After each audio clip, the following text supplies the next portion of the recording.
This channel does not promote any violent, harmful, or illegal activities. All content provided by this channel is meant for an educational purpose only. MDH chana masala এখন ছোলা হোক বা বরবটি দানা, সাদা চানা হোক বা কালো, সব রান্নাই হবে অসাধারণ। দেখুন, এ রাজ্যে বালি চুরির অভিযোগ উঠেছে, তদন্ত হচ্ছে। পাথর চুরির অভিযোগ উঠেছে, তদন্ত হচ্ছে। চাকরি চুরির অভিযোগ উঠেছে, তদন্ত হচ্ছে। কিন্তু এ রাজ্যে কি এবার মানুষের কঙ্কালও চুরি হয়ে যাচ্ছে? রাতের অন্ধকারে সমাধিস্থলের মাটি খুঁড়ে কঙ্কাল চুরির অভিযোগ নবদ্বীপে। ডিটেল নেব, ছবিও দেখবো। মহাদেব, একদমই দেখো, যে অভিযোগটা উঠে এসছে যে রাত্রের অন্ধকারে এলাকার মানুষ দেখতে পান যে সেখানে কিন্তু মাটির গর্ত খোঁড়া রয়েছে, যে সকল জায়গায় সমাধি দেওয়া রয়েছে সেই সকল সমাধিস্থলে, এবং যেখানে সমাধি দেওয়া রয়েছে তার মধ্যে যে মৃতদেহ থাকবে সে মৃতদেহ কিন্তু নেই।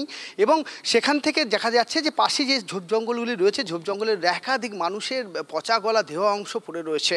এবং এটাই এলাকার মানুষ কিন্তু প্রথম দেখেন এবং তারা সোশ্যাল মিডিয়ার মাধ্যমে তারা এটা সম্প্রচার করলে তারপরে কিন্তু অভিযোগ করা হয় নবদ্বীপ থানায়। নবদ্বীপ থানায় অভিযোগ দায় করেন, কিন্তু শ্মশানের দায়িত্বপ্রাপ্ত যিনি রয়েছেন তিনি কিন্তু অভিযোগ দায় করেন, এবং দায় করার পর কিন্তু পুলিশ ঘটনাস্থলে যায় এবং তদন্ত শুরু করে। পুলিশ তদন্ত করে যেটা প্রাথমিক পর্যায়ে পুলিশের দাবি যে পুলিশ স্বীকার করছেন যে ওই যেখানে সমাধিস্থল রয়েছে সেখানে মাটি খোঁড়া রয়েছে, এবং সেই মাটি খোঁড়া যে জায়গাগুলি রয়েছে সেখানে কিন্তু যে মৃতদেহ থাকার কথা সেই মৃতদেহ নেই। নজরদারি থাকে না কোনো লোকজন, সিসিটিভি কোনো কিছু নিয়ে যাওয়া।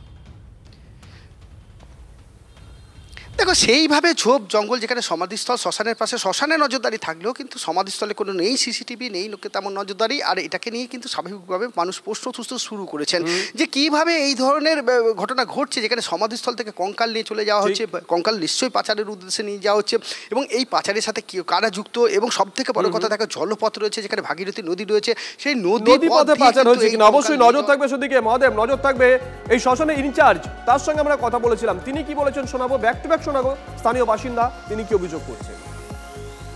সমাধিতে দুটো গর্ত দেখা যাচ্ছে এবং সেখানে নাকি বডি নেই। আমরা তৎক্ষণাৎ যাই, গিয়ে দেখি যে হ্যাঁ, দুটো সমাধির জায়গায় গর্ত খোঁড়া রয়েছে, এবং আমরা সঙ্গে সঙ্গে থানায় জানাই। থানা থেকে রাত্রে পুলিশ যায় এবং আজকে থেকে পুলিশ পিকেটিং বসাচ্ছে। ওখানে হয়তো অসৎ উদ্দেশ্যে নিয়ে কেউ বা কারা গর্ত খুঁড়ে রেখেছে দুটো সমাধির জায়গায়। আপনারা এখানে কতদিন ধরে আছেন? এখানে আমি এখানে আছি 6 বছর। তা আপনারা এই 6 বছরের মধ্যে কতবার দেখেছেন এদিকে? না, আমি এই জিনিসগুলো দেখিনি, এই দেখছি। আচ্ছা, এই দেখছি। এখানে বডি ছাড়ায়? না, ছাড়াই বলতে কি, আমি এই হালে দেখছি। একদিন আমাদের মৎস্যরাই, সে আমাকে বললে, একদিন বলছে ওখানে দাদা বডিগুলো সব কবরের বডি। তা আমি অফিসের লোককে দেখিয়েছি। পুলিশের তরফ থেকে কি বলা হয়েছে শুনুন। আমি যেটা দেখেছি 5-7টা এরকম মানে গর্ত খোঁড়া আছে, যেগুলো গর্তের মধ্যে বডি ছিল মনে হয়েছে, সেগুলো নেই। এবার এটা কী হয়েছে না হয়েছে, যেহেতু কমপ্লেন পেয়েছি, এখন তদন্ত চলছে, এরপরে আমি আপনাদেরকে বলতে পারবো যে বাড়ি। আর এই ইস্যুতে সুর চড়িয়েছেন স্থানীয় বিজেপি নেতা, তিনি কি বলেছেন শুনুন। শাসক দল, এটা চোরের রাজত্ব চলছে, সব কিছুতে চুরি এদের রয়েছে, সমস্ত জায়গায় এদের কেলেঙ্কারি রয়েছে। এই নতুন কিছু না যে এখানে বডি চুরি করবে, মানুষের দেহ বিক্রি করে খাবে, এটা স্বাভাবিক ঘটনা। এটা চক্রান্ত কোথায় গিয়ে জড়িয়ে আছে, কোন নেতা মন্ত্রীর পিছনে আছে, এগুলো বের হবে। আমরা বোলপুর বলবো নাকি টোলপুর বলবো, জায়গায় জায়গায়, একাধিক জায়গায়, শান্তিনিকেতন হতে পারে বা অন্য কোনো জায়গায়, সেখানে দেদার চলছে অবৈধ টোলের ব্যবসা। আর যার বিরুদ্ধে অভিযোগ উঠছে তাকে কিছুদিন আগেই দেখা গেছিল অনুব্রত মণ্ডলের সঙ্গে তার একটি মিছিলে, তার নাম শেখ নাসির। দেখুন একবার ছবিটা, এই রকম ভাবেই বাইরের গাড়ি দেখলে গাড়ি দাঁড় করানো হচ্ছে এবং জোর করে টোল আদায় করা হচ্ছে। 30 টাকা, 50 টাকা, 80 টাকা, 100 টাকা।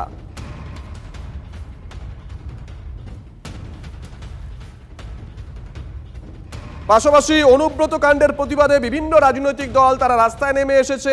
ইতিমধ্যেই বিজেপির তরফ থেকে কর্মসূচি ঘোষণা করা হয়েছে নারী সুরক্ষার স্বার্থে।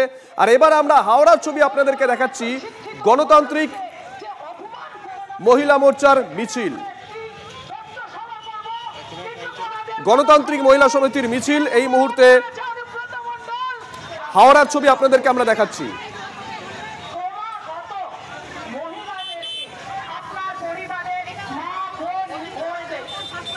মানববন্ধন করে রয়েছেন গণতান্ত্রিক মহিলা সমিতির সদস্যরা।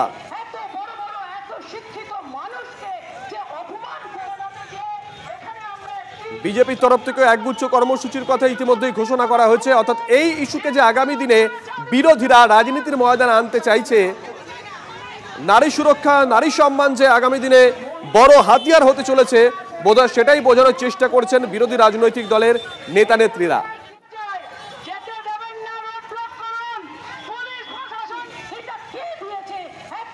ডিটেল নেব, সুব্রত আমাদের সঙ্গে রয়েছেন। সুব্রত, ছবি তো দেখছি, ডিটেল দাও।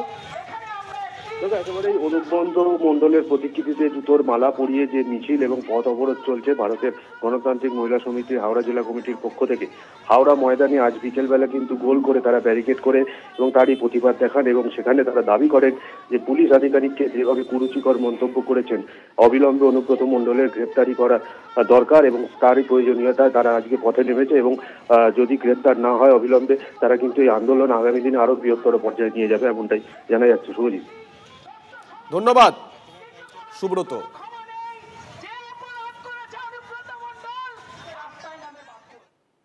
কাজের টোপ দিয়ে নিয়ে গিয়ে পানিহাটির তরুণীর ওপর শারীরিক ও মানসিক অত্যাচার, খুনের চেষ্টার অভিযোগ, ইভেন্ট ম্যানেজমেন্টের কাজের নাম করে নিয়ে গিয়ে বার ডান্সারের কাজ করানোর অভিযোগ।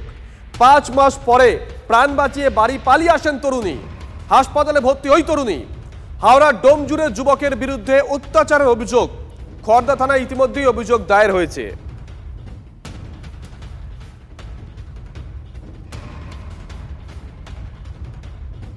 বাহ, এবার হয়েছে স্বাদ। হ্যাঁ, অপূর্ব স্বাদ। এমডিএচ এর চাঙ্কি চাট মশলা, জীবনে আসল স্বাদ জাগলো। আসল মশলা এমডিএচ।